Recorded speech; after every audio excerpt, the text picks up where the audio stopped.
ప్రియమైన దేవుని బిడ్డలారా, దయచేసి మీ పరిశుద్ధ బైబిల్ గ్రంథములో ద్వితీయ ఉపదేశ కాండము మీ ఎదుట ఉంచుకోనండి. ద్వితీయ ఉపదేశ కాండము, దీనిలో 2వ అధ్యాయం 3వ అధ్యాయంలో ఇశ్రాయేలు జనాంగము యొక్క యాత్ర ప్రయాణములలో ఇరువురు అన్యరాజులు, హెష్బోను రాజైన సీహోను, బాషాను రాజైన ఓగు, వీరిద్దరినీ కూడా దేవుడైన యెహోవా ఇశ్రాయేలీయుల చేతికి అప్పగించిన విధానము మీతో ముచ్చటించబోతున్నాను. దేవుడు తన ప్రజలను ఐగుప్తు దేశము నుండి విమోచించి కనాను దేశానికి నడిపిస్తున్నాడు. ఆ భాగంలో విమోచించబడినటువంటి ఇశ్రాయేలు జనాంగములో మొదటి జనసంఖ్యలో వ్రాయబడిన 6 లక్షల కాల్బలం 40 సంవత్సరాలు అరణ్య యాత్ర చేసి అక్కడే చనిపోయారు, 2 మనుషులు మినహా. దానికి కారణం, మోషే కనాను వేగు చూచుటకు పంపినప్పుడు 12 గోత్రాల పెద్దలలో 10 మంది ఆ దేశాన్ని గుర్చినటువంటి సమాచారాన్ని చెబుతున్నప్పుడు, ఆ దేశము మనము స్వాధీనం చేసుకోలేం అని చెప్పారు. 2 మాత్రమే, కాలేబు యెహోషువ మాత్రమే స్వాధీనం చేసుకోగలం అని చెప్పారు. ఆ కారణం చేత వారు వేగు చూచిన 40 దినాల కొరకు 40 సంవత్సరాలు అరణ్యంలో తిరుగులాడమని దేవుడు శాసించాడు. దేవుణ్ణి గుర్తెరగండి. The God of the Bible. విశ్వసింపని వారు కనాను చేరలేకపోయారు. దేవుని వాగ్దానములను విశ్వసించుట దేవుని శక్తిని బట్టి జరగాలి తప్ప పరిస్థితులను బట్టి కాదు. ఇశ్రాయేలీయులు దేవుని శక్తిని కనులారా చూచిన తరువాత కనానులో ఉన్న మనుషుల యొక్క ఆకారాలకు భయపడి దేవునిపై అవిశ్వాసం ఉంచారు. అందుకు 40 ఏండ్లు అరణ్యంలో సంచరించి చనిపోయారు. 2వ జనసంఖ్యలో వచ్చినటువంటి వారు యెహోషువ నాయకత్వంలో కాలేబుతో కలిసి కనానుకు ప్రవేశించారు. మోషే భక్తుడు 2వ తరం వారికి ఉపదేశం చేస్తున్నందున ద్వితీయ ఉపదేశము కాండము అని పేరు వచ్చింది. ఆ 2వ ఉపదేశంలో వారికి జ్ఞాపకం చేస్తూ, కెదేమోతు అరణ్యములో నుండి హెష్బోను రాజైన సీహోను నొద్దకు దూతలను నేను పంపి మమ్మలను ఈ దేశాన్ని దాటి పోనీయమని చెప్పి అడిగినప్పుడు, నీ దేశములు కుడి ఎడమల తిరగక వెళ్ళిపోతాం, నా యొద్ద రూకలు తీసుకుని భోజన పదార్థాలు ఇవ్వు, రూకలు తీసుకుని నీరివ్వు. ఏశావు సంతానము వారు షేయీరులో నివసించారు, మోయాబీయులు 6లో నివసించారు. వాళ్ళు చేసినట్లు మా దేవుడైన యెహోవా నీకు ఇస్తున్న దేశంలో ప్రవేశించుటకు యోర్దాను దాటి వరకు కాలినడక చేతనే నన్ను వెళ్ళమని సమాధానపు మాటలు పలికించింది. అయితే హెష్బోను రాజైన సీహోను తన దేశ మార్గమున వెళ్ళనిచ్చుటకు సమ్మతింపలేదు. హెష్బోను చాలా శక్తివంతుడైనటువంటి రాజు. హెష్బోను యొక్క రాజు సీహోను శక్తివంతమైన రాజు. కానీ దేవుడైన యెహోవా అతని దేశమును అప్పగిస్తానన్నాడు. ఏదోమును మోయాబీయులను యుద్ధము కొరకు ముందుకు సాగవద్దని చెప్పి మోషేను హెచ్చరించిన దేవుడు హెష్బోను రాజైన సీహోను విషయములో అతనిని నీకు అప్పగించేస్తున్నానన్నాడు. జాగ్రత్తగా వినండి. ఎదోమీయులు ఎవరు? యాకోబు యొక్క సోదరుడైన ఏశావు యొక్క సంతతి. అందుకు వారు ఇశ్రాయేలీయులను తమ పట్టణము గుండా వెళ్ళుటకు ఒప్పుకోకపోయినా మోషే యుద్ధం చేయకుండా పక్క నుండి వెళ్ళిపోదాం అన్నాడు. అమోరీయులు కూడా అంతే, మోయాబీయులు కూడా అంతే. మోయాబీయులు లోతు సంతానం, ఏశావు సంతానం, లోతు సంతానం. బోత్ వర్ బ్రదర్ లైక్, అన్నదమ్ముల వరుసలో వాళ్ళే. కానీ హెష్బోను రాజైన సీహోను అన్యుడు.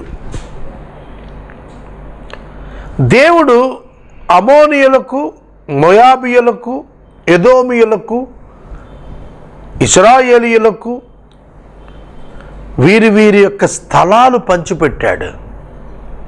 దేవుడే ఇచ్చాడు వాళ్లకు. అందుకనే వాళ్ళ జోలికి వెళ్ళొద్దన్నాడు దేవుడు మోషేని. హెష్బోను రాజైన సీహోనును మాత్రం తుదముట్టించమన్నాడు. గమనిస్తున్నారా?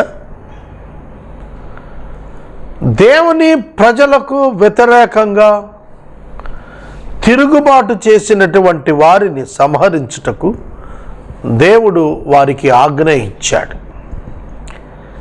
ఈ పాత నిబంధనలోని ఈ వృత్తాంతాలు 21వ శతాబ్దములో ఉన్నటువంటి ప్రజలమైన మనకు ఎలా అర్థమవుతున్నాయి? ఇది మనం ఒక్కసారి ఆలోచన చేయాలి. దేవుడైన యెహోవా ఒక జాతి ప్రజలను చంపేయమన్నాడు.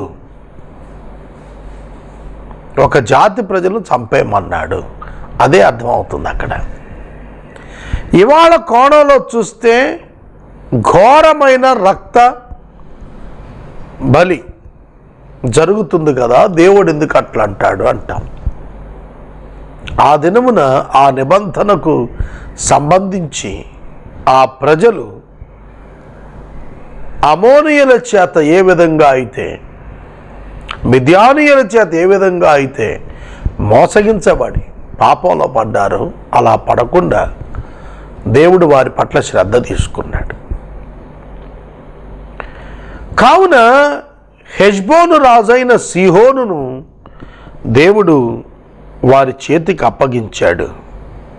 అందువలన అతని మనస్సును దేవుడు కఠినపరిచి ఇజ్రాయేలీయులపై దండెత్తుటకు ముందుకు రాగా దేవుడు తన యొక్క అద్భుతమైన శక్తి చేత వారిని అణిచివేశాడు. అతని దేశము నీదగునట్లు నీవు దానిని స్వాధీనపరుచుకొన మొదలుపెట్టు అని నాతో చెప్పెను. ఆ ప్రాంతమే తర్వాత రుబేనీయులు, గాదీయులు, మనష్య అర్ధగోత్రికులు ఆక్యుపై చేశారు. యోర్దాను తూర్పు భాగం నుండి కనానుకు వెళ్ళకముందు 2.5 గోత్రాల వారు ఇక్కడ ఉండిపోటానికి ఇష్టపడిన వారికి ఈ భూభాగం ఉపయోగపడుతుందని దేవుడు ఎరిగినవాడు గనుక సీహోనును సంహరించుటకు దేవుని ప్రజలకు అనుమతినిచ్చాడు. చూడుము, సీహోనును అతని దేశమును నీకు అప్పగింప మొదలుపెట్టేశాను. అతని దేశం నీదయ్యేటట్లు నీవు దాన్ని స్వాధీనపరుచుకొని మొదలుపెట్టు. 2 పదాలు ఉన్నాయి ఇక్కడ, మీరు గమనించాల్సింది. ఒకటి, నేను అప్పగింప మొదలుపెట్టాను, నీవు స్వాధీనపరచ మొదలుపెట్టు. ఇంటర్లింక్ వర్సెస్ ఇవి. నేను అప్పగింప మొదలుపెట్టాను, నీవు స్వాధీనం చేసుకొన మొదలుపెట్టు. అర్థమవుతుందా? నీవు స్వాధీనపరుచుకొన మొదలుపెట్టు. సహోదరుడా, సహోదరి, దేవుడట అప్పగింపబోతున్నాడట. అయితే మోషే అట స్వాధీనపరుచుకోవాలట. ఏమని అర్థమవుతోంది మనకు వాక్యం? ఏమని అర్థమవుతోంది? సహోదరుడా, సహోదరి, దేవుడు తన ప్రజలకు ఆ దేశాన్ని ఇవ్వటం ప్రారంభించాడు. ఒక మాట చెబుతాను, దేవుడు మన్నాను కురిపిస్తున్నాడు, ఇశ్రాయేలీయులు దానిని తీసుకోవాలి. God is giving and providing, man has to take it and procure it and occupy it. అర్థం చేసుకోండి. ఈ ఫిలాసఫీయే ఇప్పుడు నా పరిచర్యలో దేవుడు నాకు ఇచ్చింది. నేను ఇవ్వటం మొదలు పెడతాను, నువ్వు వెళ్ళి ఆక్యుపై చేసుకో. Then you can stand on your own. I praise it God నా. దేవుని స్తుతిస్తున్నాను నేను ఇప్పుడు. దేవుడు ఇచ్చువాడై ఉన్నాడు, మనము స్వాధీనం చేసుకున్న వారుగా ఉండాలి. ఇది ఇందులో మనకు సందేశం. ప్రిన్సిపల్ ఏమిటంటే, God will give you, you need to occupy that. This is the principle. ప్రభువు వారికి చాలా స్పష్టంగా 5 రొట్టెలు 2 చిన్న చేపలను ఆయన 1000 మందికి ఆహారం అయ్యేటట్లుగా ఏర్పరిచి వారి చేతికి ఇచ్చాడు. వారు డిస్ట్రిబ్యూట్ చేయాల్సి వచ్చింది. వాటిని విస్తరింప చేసే పని ఆయన తీసుకుని వడ్డించే పని వీరికి ఇచ్చాడు. The action of God will complete when the human being involved and complete it. దేవుని పని మానవుడు చేరి ముగించుట ద్వారా ముగుస్తోంది కదూ. బెతనియా గ్రామంలో లాజరు చనిపోయినప్పుడు సమాధిలో పెట్టబడినటువంటి ఆ మృతదేహం సజీవుడై బయటకు రావటానికి మీరు ఆ రాతిని తొలగించండి అన్నాడు. ఆయన లాజర్ను పిలిచి అప్పగించాడు. 2 డివైన్ యాక్షన్స్ వర్ ఇన్వాల్వ్డ్. 2 క్రియలు ఇక్కడ డిఫరెంట్ యాక్షన్స్ వర్ ఇన్వాల్వ్డ్. 2 క్రియలు కలిసినవి. ఒకటి దేవుని క్రియ, ఒకటి మానవుని యొక్క క్రియ. దేవుని శక్తి చేత సీహోనును స్వాధీనం చేసుకుంటారు తప్ప మానవ శక్తితో కాదు, మానవ బలంతో కాదు. కానీ మానవుడు ఉండాల్సిందే యుద్ధంలో. దేవుడే యుద్ధం చేస్తాడు, కానీ మానవుడు ఉండాల్సిందే దేవుని పక్షంగా. ఎందుకంటే యుద్ధము గెలిచిన అనుభవాన్ని పొందటానికి, విజయాన్ని అందుకోవటానికి కావాల్సిందే. అందుకే ద్వితీయోపదేశకాండం 3వ అధ్యాయంలో 22వ వచనంలో అన్నాడు, మీ దేవుడైన యెహోవా మీ పక్షముగా యుద్ధము చేయువాడు గనుక వారికి భయపడవద్దు, వారికి భయపడవద్దు. గ్రహిస్తున్నారా మిత్రులారా? దేవుడు యుద్ధం చేస్తున్నాడు, విజయాలు మీ వశమవుతాయి. Occupy the nations. ఇదే గ్రేట్ మనకు దేవుడిచ్చినటువంటి కమిషన్, గ్రేట్ కమిషన్లో ఉంది. I will be with you, you go and occupy, make the people as disciples. మీరు సర్వలోకమునకు వెళ్ళండి, నేను మీతో కూడా వస్తున్నాను, మీరు శిష్యులనుగా చేసేయండి. That God is going to make them as the disciples, because you have to go and give them the gospel. Further course of action God will complete. ఈ రహస్యం మనం చూస్తున్నాం. బైబిల్ గ్రంథములోని దేవుడు తాను తన ప్రజలకు విజయాలను తన స్థాయి శైలిలో ఇస్తూ వారిని ఆక్యుపై చేయమన్నాడు. వాళ్ళు అలాగే చేశారు. యహానులో సీహోను యుద్ధమునకు రాగా, మనకు ఎదురుగా బయలుదేరి రాగా, యెహోవా అతనిని మనకు అప్పగించెను. యెహోవా అతనిని మనకు అప్పగించెను. The God of the Bible, దేవుని గురించి మనం బైబిల్ నేర్చుకుంటున్నాం. శత్రువులను దేవుడు తన ప్రజలకు తాను అప్పగించాడు. The same God is alive today. నీ జీవితంలో నీకు అలివి కానటువంటి సమస్యలను నీ పాదదాసులను చేస్తాడు నీ దేవుడు. బీ బ్రేవ్, ధైర్యం తెచ్చుకో. Don't look at the power of your enemy and the power of the problem. నీ సమస్య శక్తి వైపు, నీ శత్రువు యొక్క శక్తి వైపు చూడవద్దు. నీ దేవుని శక్తి వైపు చూడు. నీవు వెళ్ళు, దేవుడు నీకు దానిని స్వాధీనం చేస్తాడు. సీహోను విషయమును అలా చేసినవాడు బాషాను మార్గాన వెళ్ళినప్పుడు, రాజైన ఓగును ఎద్రేయిలో యుద్ధానికి వచ్చినప్పుడు దేవుడు చెబుతున్నాడు, భయపడవద్దు. భయపడకము అనే పదం బైబిల్లో 365 సార్లు ఉంది. ఒక సంవత్సరానికి రోజులు 365. So the Bible gives us 365 times. Do not fear. It's a promise every day from God to us. దేవుని నుండి మనకు ప్రతి దినము ఒక అభయహస్తం వస్తోంది. భయపడద్దు. ఉదయాన్నే లెగగానే మనం ఈ దినపు చర్యను తలుచుకుని, మనం చెల్లించవలసిన డబ్బు తలుచుకుని, మన పై ఉన్న భారములు తలుచుకొని, మన మీద ఉన్న ఒత్తిడులు తలుచుకొని, మనకెదురవబోతున్నటువంటి సమస్యలు తలుచుకొని భయపడిపోతుంటాం. దేవుడు చెబుతున్నాడు, భయపడద్దు. I'm going to bring an enemy before you, a powerful enemy before you. Don't fear. They will be defeated by you. You can easily defeat them. వాళ్ళని ఓడించేస్తావు నువ్వు.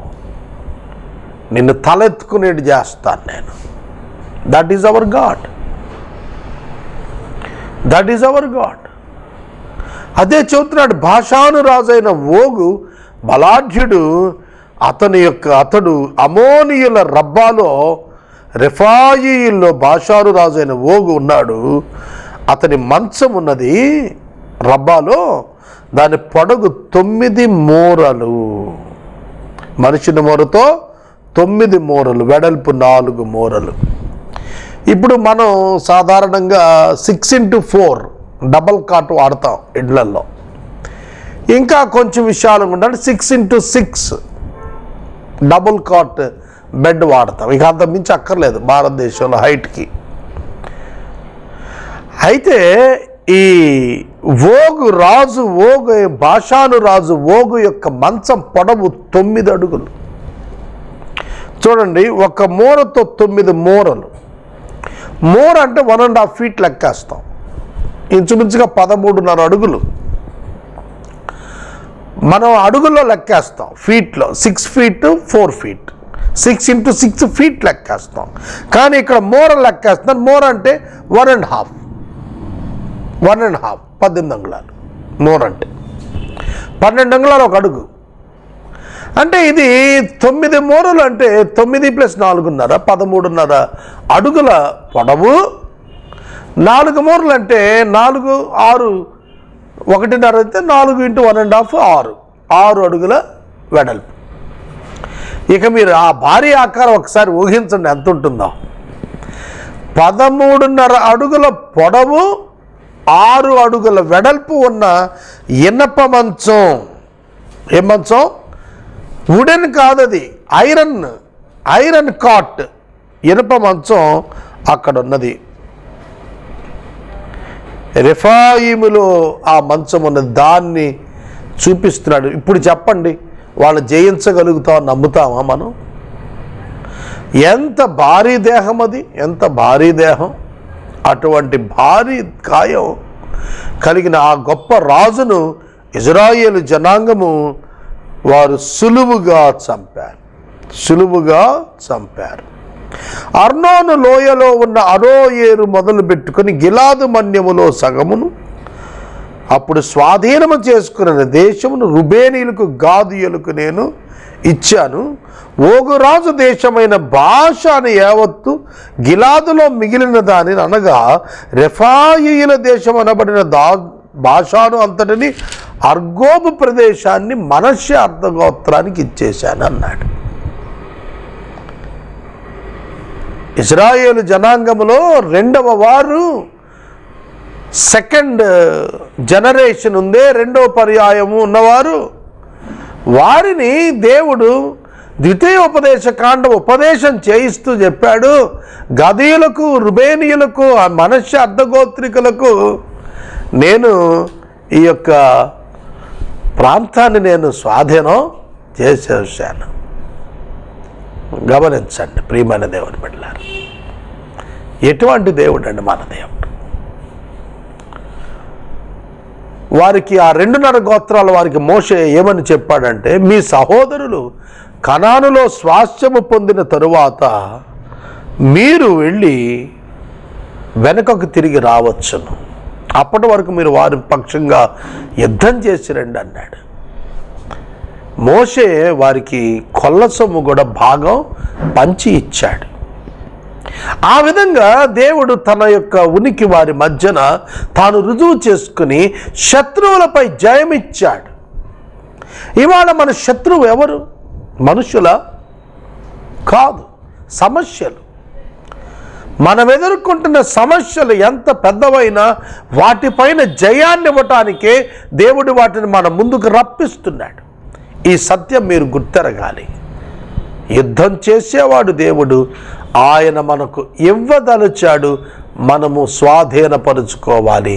ఇది సందేశం. నేటి వాక్యోపదేశం సహకారము డాక్టర్ వల్లూరి రాణి గారు విజయవాడ, డాక్టర్ వల్లూరి నళిని గారు పాలకొల్లు, వీరు సహకారం అందించారు. వీరి కుటుంబాన్ని ప్రభువు దీవించును గాక. మీ కుటుంబ పక్షంగా కూడా ఈ సహోదరుల వలె మీరు ఎపిసోడ్ సహకారం ఇవ్వదలిచిన ఎడల ఈ స్క్రీన్ పై ఫోన్కు మీరు ఫోన్ చేయమని మనవి చేస్తున్నాను. ప్రార్థన చేస్తాను.